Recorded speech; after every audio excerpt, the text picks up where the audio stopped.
नमस्कार मेरे प्यारे बच्चों। क्लास नाइन्थ की जो ये भारत आकार और स्थिति भूगोल का ये ज्योग्राफी का आपका पहला अध्याय है। आज हम लोग उसके कुछ पॉइंट्स देखेंगे, फिर मैप से समझेंगे, ठीक ना। तो देखिए, आपके इसमें है कि भारत विश्व की प्राचीन संस्कृतियों में से एक है। पिछले 5 दशकों में भारत ने सामाजिक आर्थिक रूप से बहुमुखी उन्नति की है। कृषि, उद्योग, तकनीकी और सर्वांगीण आर्थिक विकास में अद्भुत प्रगति हुई है। भारत का विश्व इतिहास में भी महत्वपूर्ण योगदान रहा है। अब देखो, भारत के बारे में जानना है पहले तो जैसे देखो, हम अपने घर का पता बताते हैं ना कि हमारा घर, मान लो आपका घर जहाँ पे है तो वहाँ का, फिर गांव बताओगे, पोस्ट बताओगे, ज़िला बताओगे। तो ऐसे ही जब आपको पूरे, ये आपका विश्व का मैप है, ठीक। ये पूरे विश्व का मैप है। ये आपका अफ्रीका है, दक्षिण अमेरिका है, उत्तरी अमेरिका है, ठीक, यूरोप है, एशिया है, फिर ये आपका प्यारा भारत है, हमारा आपका सबका प्यारा भारत है। तो अब इसका सही लोकेशन, मान लो उत्तरी अमेरिका से कोई आ रहा है या कहीं से, तो इसकी सही जो होता है ना, सही स्थिति, इसका नाम ही है आकार और स्थिति। अब किसका आकार? हमारे देश का आकार और स्थिति के बारे में इस अध्याय में आपको जानना है। तो देखो, इसका मुख्य भाग, एक तो ये उत्तरी गोलार्ध। तो ये आप लोग कैसे जानोगे कि भारत उत्तरी गोलार्ध में? किसी को पता है?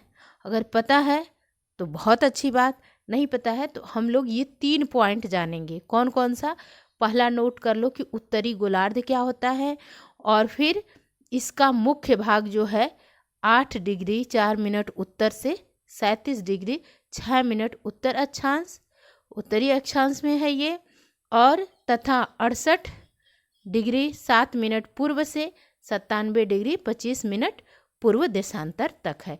अभी आप लोग को सबसे ज़्यादा जानना है उत्तरी गोलार्ध एक तो पहले, फिर आप लोग को अक्षांश जानना है, देशांतर जानना है। 3 क्वेश्चन है। कितने क्वेश्चन? 3 क्वेश्चन। नोट करो। क्लास 9th के सभी बच्चे नोट कर लिए। प्रश्न 1 कि उत्तरी गोलार्ध, मतलब हमको उत्तरी और दक्षिणी गोलार्ध जानना है, पहला क्वेश्चन। और दूसरा अक्षांश, तीसरा आपका देशांतर। और उसके बाद है कि कर्क रेखा। तो आप लोग को एक वीडियो इससे पहले, शॉर्ट वीडियो मिल गया है जो आप लोग को कर्क रेखा पता है, ठीक। मैं आशा करती हूँ कि उस पर आप लोग मैप पे बना के भारत में कहाँ से कर्क रेखा गुजरती है वो आप लोग को पता होगा, ठीक ना। तो फिर भी मैं कर्क रेखा भी यहाँ पर आप लोग को बताऊँगी इस चैप्टर में भी। तो 3 से ये चौथा पॉइंट कर्क रेखा, ठीक ना। अब चलिए हम लोग देखते हैं और समझते हैं मैप के द्वारा।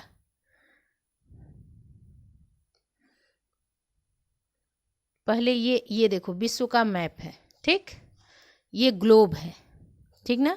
ग्लोब गोल होता है, तो ये आपको पूरा ऐसे नहीं दिखाया है, ये समझो पूरा इसकी आकृति ग्लोब की है, ठीक ना।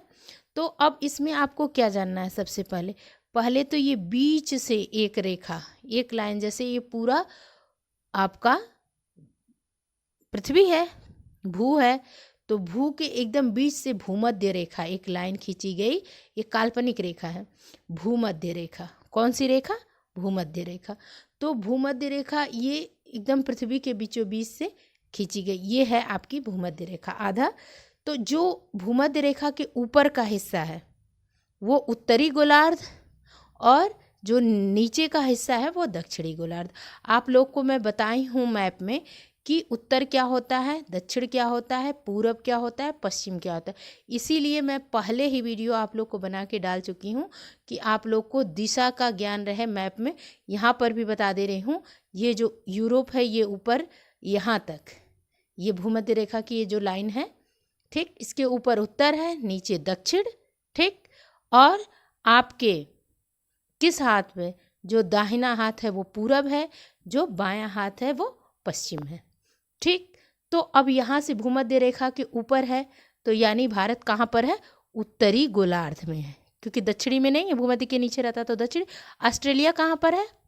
सभी लोग बताओ ऑस्ट्रेलिया कहाँ पे? ऑस्ट्रेलिया दक्षिणी गोलार्ध में है। तो दो चीज़ें तो क्लियर हो गई, भारत उत्तरी गोलार्ध में है और ऑस्ट्रेलिया दक्षिणी गोलार्ध में। तो देखो पहला आंसर आप लोग को मिल गया कि भारत एक विशाल देश है। अब विशाल देश में यहाँ पे भी एक प्रश्न है कि भारत जो अपने विशाल देश है, मतलब अपनी जो इसकी लंबाई चौड़ाई है, जितना इसका भूमि का लंबाई चौड़ाई है, वो किस नंबर पे है? ये आप लोग को एक क्वेश्चन मोस्ट इम्पॉर्टेंट है। भारत चौथे नंबर का बड़ा देश है, ये बताना है आप लोग को, ठीक ना। फिर मैं बताऊंगी, ठीक है, कि भारत किस नंबर का देश है अपनी भौगोलिक स्थिति, ठीक ना, लंबाई चौड़ाई, इसके विस्तार, जो जमीनी विस्तार है उसमें वो किस नंबर का है। अब एक क्वेश्चन का आंसर आप लोग को मिल गया।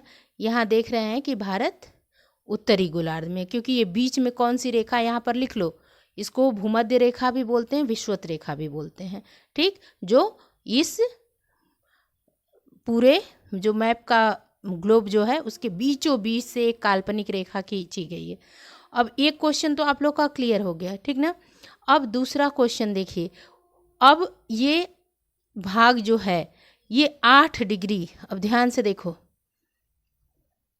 ये देखो ये कहाँ से 8 डिग्री, ध्यान से देखो, 8 डिग्री 4 मिनट उत्तर से 37 डिग्री 6 मिनट उत्तर अक्षांश। तो अब इसके लिए अक्षांश और देशांतर जानना होगा। अब आप लोग अपनी कॉपी में ही जो मैप वाली बनाए हो, एक पेज पे अक्षांश रेखा बनाओगे और एक पे देशांतर रेखा बनाओगे, ठीक। अब लिखो सबसे पहले तुम लोग कि अक्षांश और देशांतर रेखाएं ग्लोब पर खींची गई काल्पनिक रेखाएं हैं। कैसी रेखाएं हैं? ग्लोब पर खींची गई काल्पनिक रेखाएं हैं। अब अक्षांश रेखा, अब आप लोग को बताई ना कि एकदम बीचों बीच भूमध्य रेखा, आपके जो ये ग्लोब है इस पे पृथ्वी पर बीचों बीच खींची गई एक रेखा है जिसको भूमध्य रेखा, एकदम मध्य में खींची गई है। तो भू मतलब भूम, मध्य, उसके मध्य, तो भूमध्य रेखा या विषुवत रेखा भी बोलते हैं। तो ये आपका उत्तरी ध्रुव हो गया, ये आपका दक्षिणी ध्रुव हो गया, ठीक ना। तो अब ये जो लेटी हुई रेखा है, लेटी हुई रेखा है, ठीक ना, वो आपकी क्या है? अक्षांश रेखा है। और आपका जो देशांतर रेखा, अब इंग्लिश में भी जान लो इसको, लेटीट्यूड, लेटी हुई तो लेटीट्यूड याद कर लो, अक्षांश रेखा, ठीक ना। और जो ये देशांतर रेखा है लॉन्गिट्यूड, और ये उत्तरी ध्रुव व दक्षिणी ध्रुव को मिलाने वाली काल्पनिक रेखा है, ठीक ना। अब उत्तरी ध्रुव देखो और दक्षिणी ध्रुव, दोनों चीज़ ध्यान से एकदम देख लो। अब ये जो लंबी रेखा है ये आप लोग की कौन सी? देशांतरी रेखा है। और ये जो है, जैसे देखो अक्षांश रेखा याद करना है तो नींबू बीच से काटा जाता है ना, तो ऐसे याद कर लो। और ये आपका देशांतरी रेखा है, तो ऑरेंज देखे हो ना, संतरा, उसकी ऐसे ऐसे होती है ना, जो ऑरेंज छील लेते हैं तो फिर ऐसे ही लाइनिंग एक एक निकाल के खाते हैं। तो ये दोनों चीज़ें आप लोग फिगर बनाओगे और फिर उसके बाद आप लोग लिखोगे अक्षांश रेखाएं सेम ऐसे ही और देशांतर रेखाएं, ठीक ना। और उत्तरी ध्रुव, दक्षिणी ध्रुव, उत्तरी ध्रुव, दक्षिणी ध्रुव। अब पूरब भी पश्चिम भी लिखोगे, पूरब पश्चिम, ठीक ना। चलिए अब हम लोग नेक्स्ट देखते हैं। देखो अब एक और मैप बनाओगे आप लोग और उसमें ऐसे ड्रा करोगे। देखो मैप बना है, ठीक ना, देखो ये मैप बना हुआ है, ठीक ना। और आप लोग को ये देखो भूमध्य रेखा ग्लोब के बीचों बीच से गई हुई है। ये पूरे पृथ्वी को 2 भागों में बांटती है। और भारत कहाँ पर है? उत्तरी गोलार्ध में। ये जो गोला बना हुआ है ना, अभी फिर दिखाऊंगी आप लोग को बड़े वाले मैप में, ठीक। तो ये यहाँ पर है आपका भारत, ठीक ना। तो ये उत्तर हुआ ना और ये दक्षिण हुआ। तो अब आप लोग को अक्षांश बता दी कि जो लेटी हुई रेखा है वो कौन सी रेखा है? अक्षांश रेखा। और जो खड़ी रेखा है वो देशांतर रेखा है, ठीक ना। तो अब एकदम स्थिति आपको भारत की एग्जैक्ट मतलब एकदम सही स्थिति जानने के लिए देखो, भारत का मुख्य भूभाग 8 डिग्री 4 मिनट उत्तरी, तो ये हो गया 8 डिग्री 4 मिनट उत्तर यहाँ पर, ठीक ना। और 37 डिग्री 6 मिनट उत्तरी अक्षांश, 37 डिग्री। अब इसके बीच में भारत, ये आपका भारत हो गया। अब ये अक्षांश हो गया। अब देशांतरी भी जानना है तो 68 डिग्री 7 मिनट, ये जो लंबी लंबी लाइनें हैं, ठीक ना। और 97 डिग्री 25 मिनट पूर्व, पूर्व से ही पूर्व में उतने दूर में है, इधर नहीं ना आया है, बीच में नहीं ना है कि इधर पश्चिम हो जाएगा इधर पूर्व, तो पूर्व से पूर्व में ही है। लेकिन कितने पे, 68 याद कर लोगे, 68 7 याद कर लोगे पूर्वी, और 97 25 पूर्वी, ठीक ना। तो दो चीज़ें आप लोग की क्लियर हो गई, अक्षांश देशांतर। और ऐसे ही बनाओगे आप लोग के फिगर, आप लोग की कॉपी पे फिगर ऐसे बना रहेगा और लिखा रहेगा, ठीक है। तो और अक्षांश देशांतर जान गए आप लोग।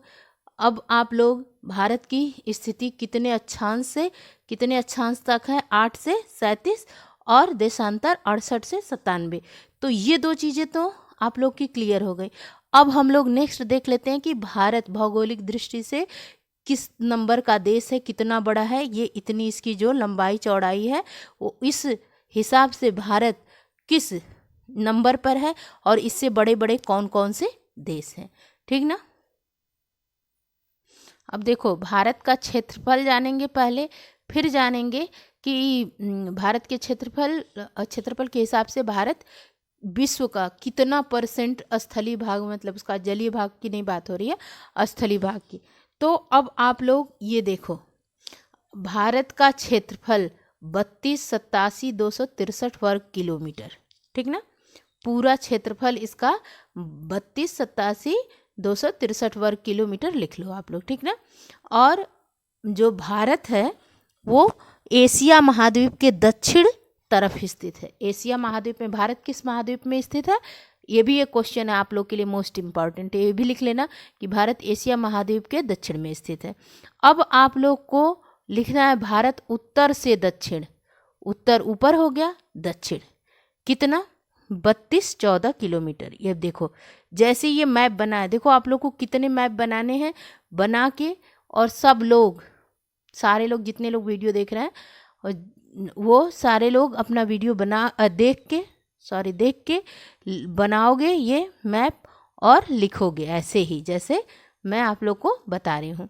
तो इसका उत्तर से दक्षिण 32-14 किलोमीटर लिख लो, और लंबाई में पूर्व से पश्चिम, तो पूर्व से पश्चिम 29-33 कर लो। इस तरह याद हो जाएगा, पूरी संख्या याद करोगे तो थोड़ा सा मुश्किल होता है, ऐसे याद करो 29-33 32-14, तो ये इजी ट्रिक है ऐसे याद करने के लिए। और भारत का क्षेत्रफल विश्व के स्थलीय भाग का, मतलब पूरे विश्व का जो स्थल है उसमें 2.4% है। अब देखो, जो क्वेश्चन आप लोग से की थी कि विश्व में भारत क्षेत्रफल की दृष्टि से 7वां और जनसंख्या की दृष्टि से दूसरे स्थान पर आता है। पहला रूस है, दूसरा कनाडा है, तीसरा अमेरिका है, चीन, फिर ब्राज़ील, फिर ऑस्ट्रेलिया, फिर भारत। भारत से इतने लोग आगे हैं। तो आपको ऐसे ही लिखना होगा और ऐसे ही याद करना होगा। इतनी चीज़ें क्लियर हो गई, बोल दीजिए यस मिस कमेंट में, फिर आगे चलते हैं। अब आप लोग मैप से उतनी चीज़ें समझ लिए ना कि भारत कहाँ पर है।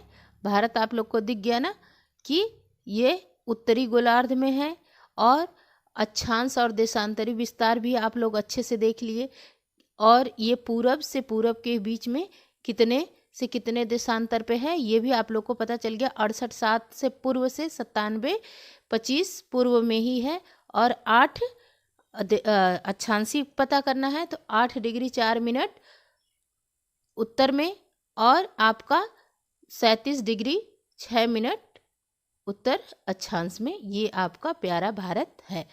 अब चलिए आपकी बुक का अगला क्या है हमारा, अब देखो ये दो चीज़ हो गया। कर्क रेखा 23 डिग्री 30 मिनट उत्तर में देश को यानी भारत को कितने लगभग 2 बराबर भागों में बांटती है। मुख्य भूभाग के दक्षिण पूर्व में अंडमान और निकोबार द्वीप समूह, बंगाल की खाड़ी तथा दक्षिण पश्चिम में लक्षद्वीप द्वीप समूह अरब सागर में स्थित है। अपनी एटलस की सहायता से इन द्वीप समूह का विस्तार ज्ञात करो। अब देखो, ये भी आप लोग को पता चल जाएगा कि ये जो आपका भारत है ना, तो यहाँ पर अंडमान है, यहाँ पर लक्षद्वीप है। ठीक, 2 चीज़। और अब एक चीज़ और मैप से आप लोग को जानना है, भारत के बीचों बीच से कर्क रेखा गुजरती है और कितने राज्यों से? 8 राज्य। उसको भी हम लोग मैप में देख के और लिख के फिर उसको आगे बढ़ेंगे, ठीक ना। फिर ये चीज़ें हो गई। अब आकार के बारे में जानेंगे, जो मैं आप लोग को मैप के द्वारा बता ली। अब चलिए देख लीजिए एक बार, यामोत्तर रेखा के बारे में जान लेते हैं और कर्क रेखा, ठीक ना। ये सारी चीज़ें मैंने आप लोग को करके बता दिए, मैप के द्वारा बता दी। अभी भी कुछ आप लोग को लगता है कि नहीं आ रहा है, तो फिर हम लोग नेक्स्ट वीडियो में इसको पढ़ेंगे। लेकिन अभी 2 चीज़ें, कर्क रेखा और यामोत्तर रेखा, चलिए मैप के द्वारा देख लेते हैं।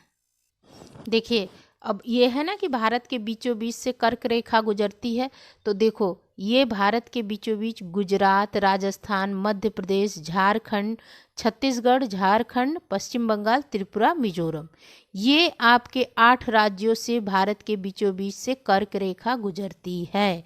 अब ये आप लोग मैप द्वारा मैप बनाकर और ऐसे लिख लो, ठीक ना। अब चलिए नेक्स्ट देख लेते हैं यामोत्तर रेखा। अब आप लोग कर्क रेखा के कितने डिग्री पे है ये भी बताना आप लोग। चलिए अब नेक्स्ट देख लेते हैं यामोत्तर रेखा और कर्क रेखा और मकर रेखा भी आप लोग को पूरे ग्लोब पर दिखा देती हूँ। देखिए ये आपका पूरा ग्लोब है, पूरी पृथ्वी है, और ये है आपका भूमध्य रेखा, ठीक है। और यही कर्क रेखा जो 23.5 डिग्री अक्षांश रेखा जो है, ये अक्षांश है बताई हूँ, ये देशांतर है, तो यही आपके भारत के बीचों बीच से होकर गुजरती है, जो 8 राज्यों से। 8 राज्यों के नाम आप लोग को अब तक याद हो गए होंगे। और ये उत्तर है, और ये दक्षिण में मकर रेखा, ये भी 23.5 डिग्री है अक्षांश रेखा, लेकिन ये किधर मानी जाएगी? ये दक्षिण और ये उत्तर। तो ये मैप भी ये ऐसे बना के आप लोग ग्लोब और ये तीनों रेखा भी दर्शा लेंगे, ठीक। चलिए दूसरा देख लेते हैं, यामोत्तर रेखा। चलिए आप लोग यामोत्तर रेखा भी लिख लीजिए कि ये आप लोग के ना भारत में 82 डिग्री 30 मिनट, ठीक, यानी 82.5 डिग्री, ठीक ना, पूर्वी देशांतर का उपयोग किस लिए किया गया है? ये यामोत्तर लिखो आप लोग कि ये समय निर्धारण करने के लिए किया जाता है। इसको ही बोलते हैं इंडियन स्टैंडर्ड टाइम, IST। इसके अब ये उत्तर प्रदेश से होकर, मध्य प्रदेश से, ठीक ना, और छत्तीसगढ़, उड़ीसा, आंध्र प्रदेश, ये 5 राज्यों से होकर गुजरती है। और जो आप लोग की पूरे ग्लोब पे जो मैप के लिए टाइमिंग के लिए जो निर्धारण किया गया है, GMT ग्रीन मेन टाइम जो है, वहाँ से ये आगे है 5.5 घंटा, ठीक ना, 5 घंटा 30 मिनट।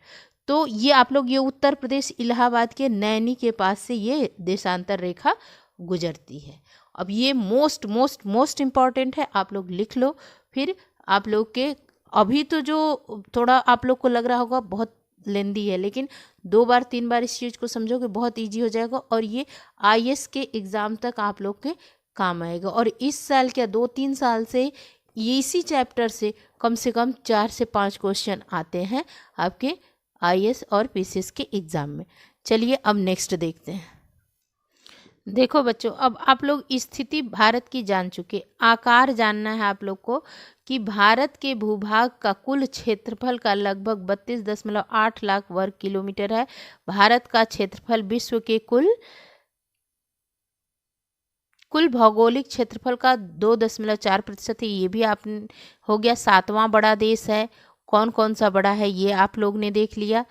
अब हम लोग को भारत के उत्तर, पश्चिम, उत्तर तथा उत्तर पूर्वी सीमा पर नवीनतम वलित पर्वत देखना है। इसके दक्षिण का भूभाग उत्तर में चौड़ा है और 22 डिग्री उत्तरी अक्षांश से हिंद महासागर की ओर सकरा पतला है। इसके पश्चिम में अरब सागर और पूर्व में बंगाल की खाड़ी स्थित है भारत के, ठीक ना। अब आप लोग देखिए कि अक्षांश और देशांतर का विस्तार लगभग 30 है, परंतु फिर भी पूर्व और पश्चिम का विस्तार जो उत्तर दक्षिण के विस्तार की अपेक्षा कम है। अब ये आप लोग का यामोत्तर रेखा जो बनाया गया उससे ये टाइम IST देखा जाता है। गुजरात से अरुणाचल प्रदेश के स्थानीय समय में 2 घंटे का अंतर है। आपके ही देश जो आपका ही भारत है, यहाँ अरुणाचल प्रदेश है। कहाँ पर? ये है यहाँ ऊपर, यहाँ पर अरुणाचल प्रदेश है, ठीक ना, और यहाँ पर गुजरात। इन दोनों के समय में आप लोग ये देशांतरी रेखा जो यामोत्तर रेखा है ना, तो इसकी वजह से ही आपका अंतर है समय का। अब क्यों है वो भी अभी हम लोग देखेंगे और जानेंगे, ठीक ना। तो क्या लिखा हुआ है कि पूर्व देशांतर रेखा को भारत की मानक यामोत्तर, यही आप लोग को दिखाई हूँ। गुजरात से अरुणाचल प्रदेश के स्थानीय समय में 2 घंटे का अंतर है, अतः 82.5 डिग्री पूर्व देशांतर रेखा को भारत की मानक यामोत्तर रेखा जो 5 राज्यों से होकर गुजरती है। उत्तर प्रदेश, इलाहाबाद, देखो मिर्जापुर से होकर गुजरती। अक्षांश का प्रभाव दक्षिण से उत्तर की ओर दिन और रात की अवधि पर पड़ता है। अब आप लोग को भारत तथा विश्व, ये आप लोग ये देख लेना कि 7 जो आपके देश हैं वो भारत से कितने, ऑस्ट्रेलिया, ऑस्ट्रेलिया से आगे ब्राज़ील, ब्राज़ील से बड़ा चीन, चीन से संयुक्त राज्य अमेरिका, फिर कनाडा, सबसे बड़ा रूस, ठीक ना। ये हो गया। अब आप लोग भारत तथा विश्व, भारतीय भूखंड एशिया महाद्वीप के पूर्व और पश्चिम के मध्य में स्थित है। भारतीय भूभाग एशिया महाद्वीप का दक्षिणी विस्तार है। ये आप लोग को दिखाई ना कि भारत एशिया महाद्वीप में के दक्षिण में स्थित है। ये आपका एशिया महाद्वीप है, ये एशिया का ये उत्तर है और ये दक्षिण है। तो भारत कहाँ पर है? एशिया में दक्षिण में, ठीक ना। तो ये इतनी चीज़ें तो आप लोग की क्लियर हुई। अब चलिए देख लेते हैं कि भारतीय भूभाग एशिया महाद्वीप के दक्षिण का विस्तार है। हिंद महासागर जो कि पश्चिम में यूरोपीय देशों और पूर्वी एशियाई देशों को मिलाता है।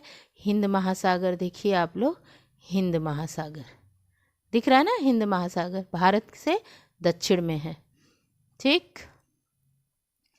अब आप लोग को यूरोपीय देशों और पूर्वी एशियाई देशों को मिलाता है। भारत का जो केंद्रीय स्थिति प्रदान करता है।